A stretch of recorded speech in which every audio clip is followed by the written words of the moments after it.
السلام علیکم ورحمۃ اللہ وبرکاتہ۔ بسم اللہ الرحمن الرحیم۔ 12 روزہ نورانی قاعدہ آن لائن تصحیح و تدریس کورس کا یہ 5واں درس تختی نمبر 11 سے تختی نمبر 16 تک کا ہے، لیکن اس کے پڑھانے کا طریقہ ہم سننے سے پہلے 2-4 گزشتہ کی اہم باتیں اور کچھ سوالات کے جوابات حل کر لیتے ہیں۔ پہلا سوال تو یہی ہے کہ حروف مستعلیہ کسے کہتے ہیں، کیسے موٹا پڑھا جاتا ہے، اس کا طریقہ کیا ہے۔ حروف مستعلیہ 7 ہیں، پہلے سبق میں ہم نے سنا تھا، لیکن اس کو پر پڑھنے کا طریقہ یہ ہے کہ آواز موٹی ہو، ہونٹ موٹے نہ ہو۔ بہت سارے طلباء ہونٹ تو موٹے کرتے ہیں لیکن آواز موٹی نہیں کرتے، حالانکہ اصل مقصود تو آواز موٹی کرنا ہے، اور آواز موٹی ہوتی ہے زبان کی جڑ کو، زبان کی جو جڑ اندر سے ہوتی ہے اس کو تالو پر لگانے سے۔ تو صرف ہونٹوں کو یا چہرے کو موٹا کر دینے سے، چہرے کو بگاڑ دینے سے وہ مستعلیہ نہیں بنتا ہے۔ تو اس لیے حروف مستعلیہ ادا ہوتا ہے زبان کی جڑ کو اوپر کی تالو سے لگانے سے، اور آواز موٹی ہونا اصل مقصد ہے۔ دوسرا ایک سوال یہ ہے کہ گزشتہ سبق میں بتلایا گیا تھا شروع کے سبقوں میں کہ عین، غین، میم اور نون اس کے اندر آواز ناک میں جاتی ہے، اس سے کیسے بچنا چاہیے، اس کی مشق کیسے کریں ہم۔ اس کی مشق تھوڑا سا اگر ہم توجہ دیں گے تو آسانی کے ساتھ ہو جائے گا۔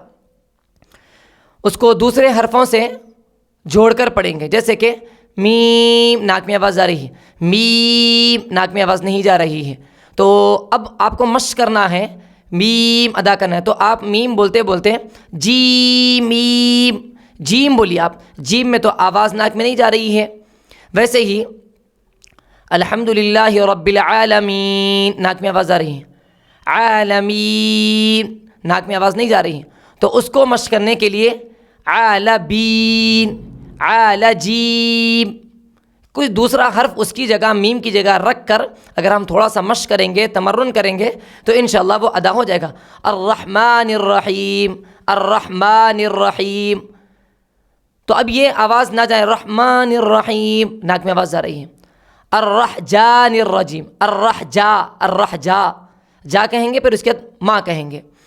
تو اس طریقے سے اس کے مشق کرنے کا طریقہ ہے، عین، غین، میم، نون وغیرہ۔ ایک سوال یہ ہے کہ تختی نمبر 6 میں نورانی قاعدہ سامنے نہیں تھا گزشتہ کے سبق میں، تو اس سبق میں مثلاً وَأُوتِيَ كِتَابَهُ، تو شروع کے حرف کو چھپا دیں ہم، تِيَ كِتَابَهُ، یا اوتیا کو چھپا دیں ہم، کاف کو بھی چھپا دیں ہم، تابہو۔ طالب علم تھوڑا سوچے گا کیا ہے یہ حرف۔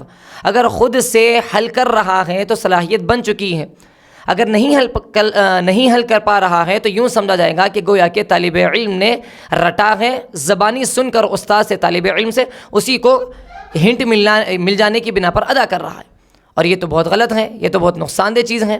اس لیے حروفوں کو کاٹ کر یا چھپا کر ہم پوچھیں گے طالب علم سے۔ ایک سوال یہ بھی ہے کہ بڑے بڑے جو جملے ہوتے ہیں ان کو کیسے رٹائیں ہم۔ تختی نمبر 12 کے اندر بھی ہے فَأَلْهَمَهَا فُجُورَهَا وَتَقْوَاهَا، اسی طریقے سے لَا يَمُوتُ فِيهَا۔ بڑے بڑے جملوں کو رٹانے کا طریقہ یہی ہے کہ ہم تقطیع کر کر، ٹکڑے کر کر کے آسانی کے ساتھ فَأَلْهَمَهَا کو فَأَلْهَمَهَا، ایسا نہیں کہ پورا ایک ساتھ فَأَلْهَمَهَا فُجُورَهَا وَتَقْوَاهَا۔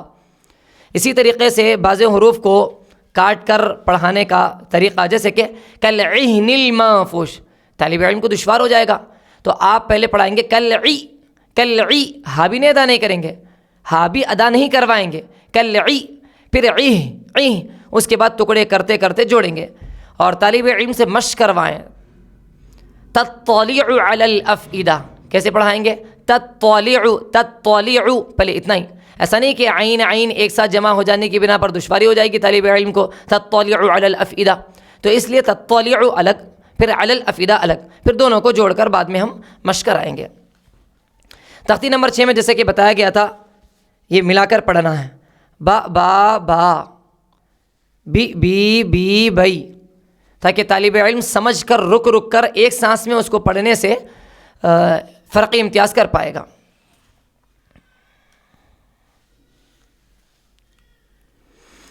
تختی نمبر 11، 12، 13، جیسا کہ گزشتہ ہم نے بتایا کہ تختی نمبر 11، 12، 13 کو تختی نمبر 9، 10 سے پہلے پڑھا دیا جائے، یہ زیادہ آسان ہے۔ اور ان تینوں تختیوں کو پڑھانے میں بھی بورڈ کا استعمال ہو، طالب علم کو اچھی طریقے سے بتائیں قلقلہ کسے کہتے ہیں۔ قلقلہ ٹکر کھا کر الگ ہو جاتے ہیں مخرج، یہ لکھا ہوا ہوتا ہے، مخرج ٹکر کھا کر الگ ہو جاتے ہیں، کیا مطلب؟ کون کس سے ٹکر کھا رہا ہے؟ تو اس کو ہم سمجھیں کہ کوئی بھی حرف ادا ہوتا ہے مخرج سے، اور مخرج نکلتا ہے دونوں ہونٹوں سے یا زبان اور تالو سے، دانتوں سے، تو ان دونوں کا آپس کا ملنا، جدا ہو جانا، یہ ہے ٹکر۔ مثلا با کا مخرج ہے دونوں ہونٹوں کا ملنا، تو با ملے گا، اب ہونٹ ملے، مخرج کے اندر جو دونوں حرف ہیں، دونوں ہونٹ ہیں، دونوں ملیں گے، پھر فوراً سے جدا ہو جائیں گے، رکیں گے نہیں وہاں پر، ٹھہریں گے نہیں وہاں پر، چپکیں گے نہیں وہاں پر۔ اب یہ قلقلہ نہیں ہوا، اب یہ ہے جدا ہو جانا۔ اج، یہاں پر زبان کا وسط لسان اور اوپر کا تالو دونوں ملتے ہیں پھر جدا ہو جاتے ہیں، یہ ٹکر کھاتے ہیں، دونوں مخرج کے دونوں حروف، دونوں اعضاء، دونوں ہونٹ، یہ دونوں ملتے ہیں، اس کے بعد جدا ہو جاتے ہیں۔ جیسے کہ جیم کے اندر وسط لسان اور تالو دونوں مل رہے ہیں پھر جدا ہو رہے ہیں۔ اج، طالب علم کو اس طرح سمجھائیں کہ ٹکر کھانے کا مطلب یہ ہے۔ اور جہاں قلقلہ نہیں ہوتا ہے وہاں پر سکتہ مطلب نہیں ہے، سکتہ کرنا، جیسے کہ الحمد، لام کے اوپر جزم ہے، قلقلہ نہیں ہے، تو اس کا مطلب یہ نہیں ہے کہ الحمد للہ، یہ مطلب ہرگز ایسا نہیں ہے، یہ تو افراط ہو جائے گا، یہ سکتہ ہو رہا ہے، سکتہ نہیں ہے۔ عدم قلقلہ کا مطلب ٹھہراؤ نہیں ہے، مخرج کے اندر ٹکراؤ نہیں ہے، الحمد للہ کافی ہے۔ اور جہاں قلقلہ ہوتا ہے وہاں پر اب، ہلکی سی آواز ٹکر کھانے کی آنی چاہیے۔ اور قلقلے کا مطلب جھٹکا نہیں ہے، اب، اور نہ جسم کا جھٹکا ہے ایسے، اور نہ چہرے کا جھٹکا ہے، نہ آنکھوں کا جھٹکا ہے، اب بس کافی ہے اتنا۔ یا دوہرا قلقلہ کرنا، یہ بھی غلط ہے اس کے اندر۔ تختی نمبر 11 میں یہ جو بروج ہیں، بروج کے ہجے ایسے ہوں گے، با پیش بو، را واو جیم پیش روج، دونوں کو ایک ساتھ پیچھے سے ملا دیں گے۔ جہاں جزم ہوگا پیچھے والے حرف سے ملائیں گے، دو بعد میں جزم آ رہے ہیں تو پہلے والے حرکت سے متحرک سے جوڑ دیں گے اس کو۔ حمزہ ساکنہ کے پڑھنے میں جھٹکا ہوتا ہے تختی نمبر 12 کے اندر، اقرا، تو جھٹکا ہونے کا مطلب یہ نہیں ہے کہ جسم کا جھٹکا ہو رہا ہے، جسم اچھل کر بیٹھ رہا ہے، کود رہا ہے، اقرا ایسا کرنا یہ بالکل غلط ہے، مناسب نہیں ہے۔ سمجھانے کی حد تک طالب علم کو بتانا، پھر بتا دینے کے بعد، طریقہ آ جانے کے بعد جھٹکے والی کیفیت کو ختم کروانا، یہ بھی تو استاد کی ذمہ داری ہے۔ بہت سارے لوگ یہ کہتے ہیں کہ ہم ابتدا میں 110% ہم بتا رہے ہیں طالب علم کو کہ ایسا کرنا ہے، 100 سے زائد فیصد اگر ہم بتائیں گے تو 100% پر طالب علم آ جائے گا۔ لیکن ان حضرات سے یہ بھول ہو جاتی ہے کہ جب طالب علم 100% پر آ جاتا ہے تو انہیں بتایا نہیں جاتا کہ 110% جو ہم بتائے ہیں وہ غلط طریقہ ہے۔ وہ ایک را جھٹکا دے کر،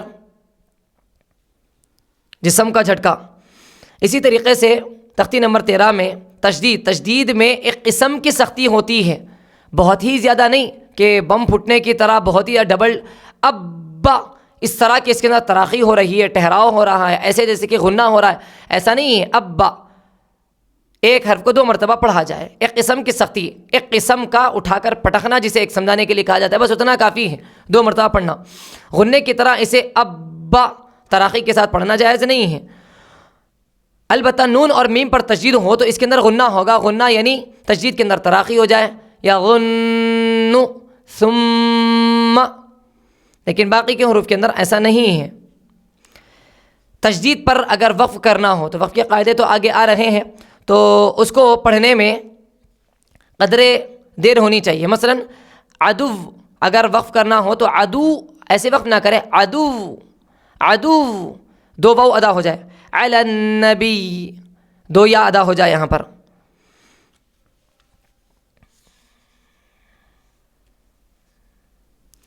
قاعدہ جب بھی طالب علم سے پوچھا جائے گا تو طالب علم یہاں بتائے گا، مثال کے طور پر نون ساکن کا کون سا قاعدہ ہے، تو نون ساکن کے بعد اگر حروف اخفا میں سے تا آ جائے، ایسا نہیں کہنا ہے نون ساکن کے بعد حروف اخفا میں سے تا ہے، تا آ گیا ہے، یہ کہیں گے آ جائے تو ہوگا نہیں، آ چکا ہے، ہو رہا ہے، یہ بتانا ہے۔ تختی نمبر 11، 12، 13 کے ہو جانے کے بعد تختی نمبر 13 کے آخر میں بھی اس کے بہت اچھی طریقے سے ہجے بھی کرائے، حظ حی علی ایاک کوی، بہت زیادہ غلطیاں اس کے اندر رہ جاتی ہے۔ تختی نمبر 14 بہت ہی اہم تختی مانی بھی جاتی ہے۔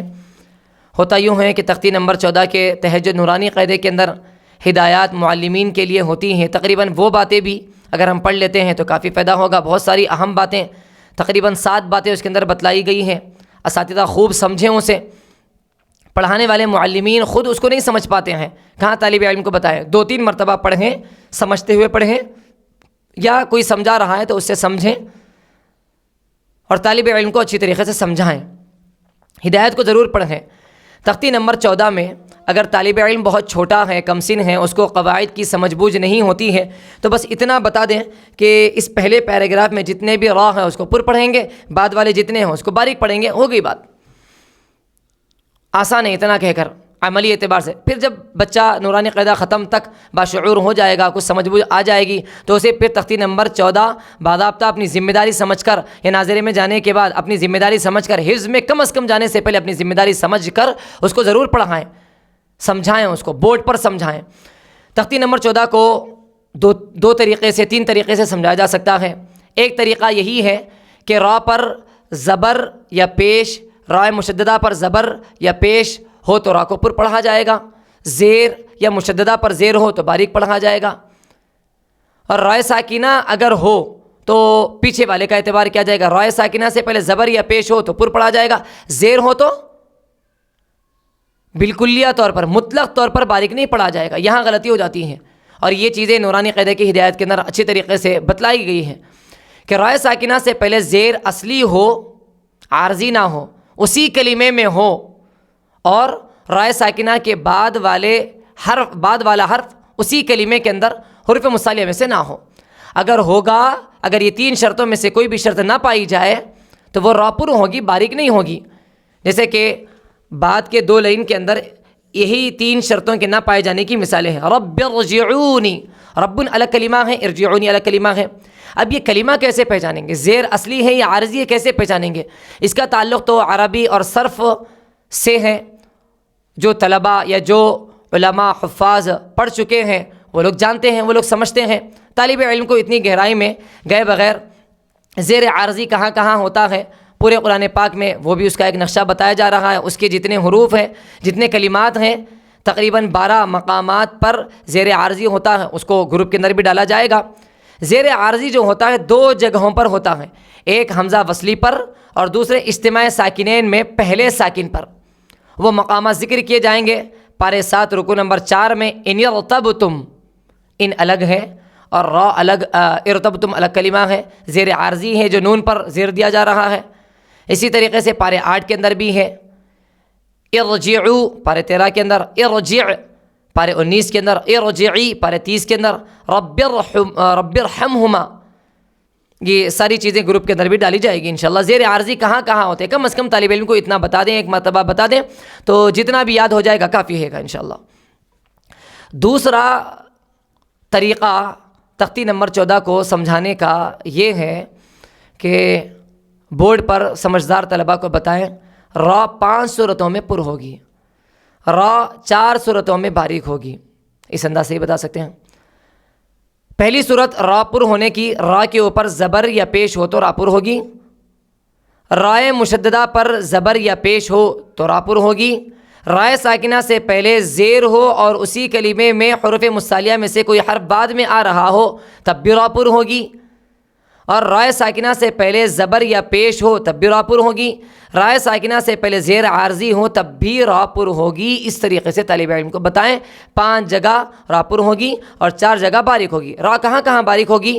را پر زیر ہو، رائے مشددہ پر زیر ہو، رائے ساکنہ سے پہلے زیر اصلی ہو اسی کلمے میں، اس کے بعد حروف مصالحہ میں سے کوئی حرف نہ ہو۔ امرتو،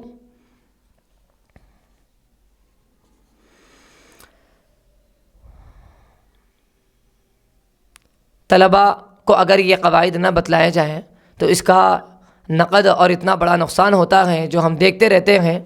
طالب علم حفظ کے اندر آتا ہے، حافظ بھی بن جاتا ہے، لیکن ابھی تک قدیر را کو پر پڑھتا ہے، حالانکہ نورانی قاعدے کی ہدایت کے اندر یہ بات لکھی ہوئی ہے، رائے ساکنہ سے پہلے اگر یائے ساکنہ یائے مدہ ہو تو چاہے اس سے پہلے زبر ہو یا زیر ہو اس را کو باریک پڑھیں گے، جیسے کہ خیر، خیر نہیں، قدیر، قدیر، را کو باریک پڑھیں گے۔ اسی طریقے سے طلباء کی غلطی من شر الوسواس پڑھتے ہیں، من شر را پر زیر ہے، رائے مشدہ پر زیر ہے، اس کے اندر غلطی ہو جاتی ہے، اس سے بچانا چاہیے، بہت محتاط انداز میں بتانا بھی چاہیے۔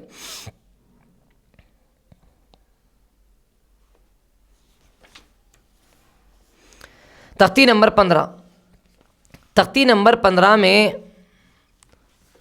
حروف قمری، حروف شمسی، یہ جو قاعدہ رٹایا جاتا ہے 14 حروف قمری کے 14 حروف شمسی کے، یاد دلانے رٹانے میں بچے کا سبق نہ روکے، کیونکہ ہم عجمیوں کے لیے کلمات پر اعراب لگے ہوئے ہیں، حتیٰ کہ جزم کہاں ہے وہ بھی لکھا ہوا ہے۔ اس کے رٹانے کا ہم عجمیوں کے لیے کوئی خاص فائدہ نہیں ہے، بس اتنا بتا دیں کہ جہاں لام پر جزم ہو اس کو پڑھو، یہ قمری کے قاعدے کا خلاصہ ہے۔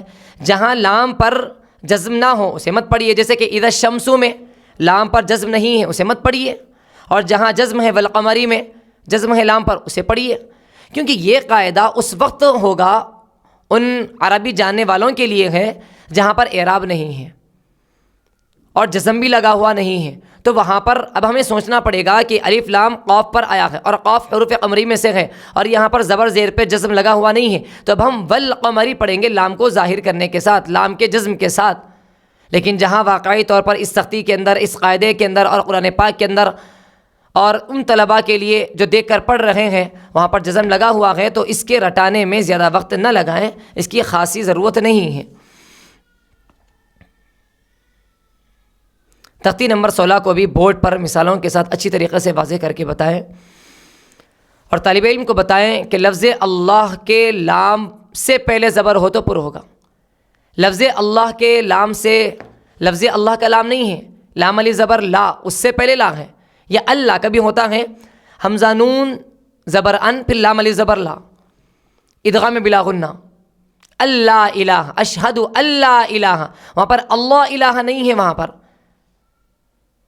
تو تفخیم ترقیق کا جو مسئلہ ہے وہ لفظ اللہ کے ساتھ ہے۔ لفظ اللہ کے لام سے پہلے زبر یا پیش ہو تو پر پڑھیں گے، زیر ہو تو باریک پڑھیں گے۔ سبحانک اللہم، اللہم، اسی طریقے سے قل اللہم، یہ بھی اللہم بھی لفظ اللہ کے قاعدے کے مطابق اللہم سے پہلے اگر زبر ہیں، جیسے کہ اللہم الف پر زبر ہے، حمزہ پر زبر ہے تو پر پڑھیں گے، اور اگر زیر ہیں تو پھر باریک پڑھیں گے، جیسے کہ قل اللہم، قل اللہم، باریک پڑھیں گے۔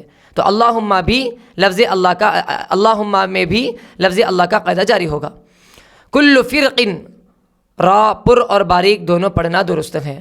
مصر اور قطر، باریک اور پر دونوں پڑھنا جائز ہیں، البتہ مصر میں پر پڑھنا بہتر ہے اور قطر میں باریک پڑھنا بہتر ہے۔ رائے ساکنہ سے پہلے زیر ہے اور رائے ساکنہ کے بعد حروف مصالحہ میں سے کوئی حرف ہے لیکن دوسرے کلمے میں ہے، تب را باریک پڑھیں گے، جیسے کہ انذر قومک، انذر قومک، قاف حروف مصالحہ میں سے دوسرے کلمے میں ہے، انذر قومک نہیں پڑھیں گے۔ لفظ اللہ کے تفخیم میں موٹا پڑھنے میں چہرے کو یا پھر ہونٹوں کو پر کر دینا، اللہ اکبر ایسا نہیں ہونا چاہیے، اللہ اکبر، اللہ اکبر۔ پورے قرآن پاک میں آخری بات ہے یہ، پورے قرآن پاک میں کن کن حروف میں، کن کن متحرکات میں، کن کن کلمات میں تفخیم ہوتی ہے، ترقیق ہوتی ہے، اس کا نقشہ بھی انشاءاللہ بتا دیا جائے گا، گروپ کے اندر بھی ڈالا جائے گا۔ حروف مصالحہ جتنے بھی ہوں گے، جہاں کہیں بھی آئیں گے، چاہے زبر زیر پیش جو بھی ہو، اس کو پر پڑھیں گے، اس کو پر پڑھیں گے۔ اور بعض حروف وہ ہیں جو کبھی مفخم پڑھے جاتے ہیں، کبھی مرقق پڑھے جاتے ہیں، ان میں سے را بھی ہے، جیسے کہ ابھی قاعدہ گزرا را کو کبھی پر بھی پڑھتے ہیں، کبھی باریک بھی پڑھتے ہیں. اور اسی طریقے سے لام ہے، لام بھی کبھی پر پڑھا جاتا ہے، کبھی باریک پڑھا جاتا ہے. وہ لام جو لفظ اللہ سے تعلق رکھتا ہے اس کو پر پڑھیں گے جبکہ اس سے پہلے زبریہ پیش ہوں، اور جس لام سے پہلے زیر ہو، لفظ اللہ سے پہلے زیر ہو، اس کو باریک پڑھیں گے. اور اسی طریقے سے الف سے پہلے اگر حروف مصالیہ میں سے کوئی حرف ہیں اور را مفتوح کے بعد اگر الف ہو تب بھی اس کو پر پڑھیں گے. باقی کے کلمات میں جتنے 19 حروف ہیں وہ سب کے سب مرقق پڑھے جائیں گے. یہاں تک ہوا یہ تختی نمبر 11، 12، 13، 14، 15، 16 تک کے پڑھانے کا طریقہ بتایا جا چکا ہے. غنّے اور اخفاء کا فرق بھی بتایا جا چکا ہے. تفخیم اور ترقیق کے مفصل قواعد بھی نقشہ وار انشاءاللہ بھیج دیا جائے گا. اگلا درس انشاءاللہ تختی نمبر 17 سے تختی نمبر 21 تک کا ہوگا. جمال الوجود بذكر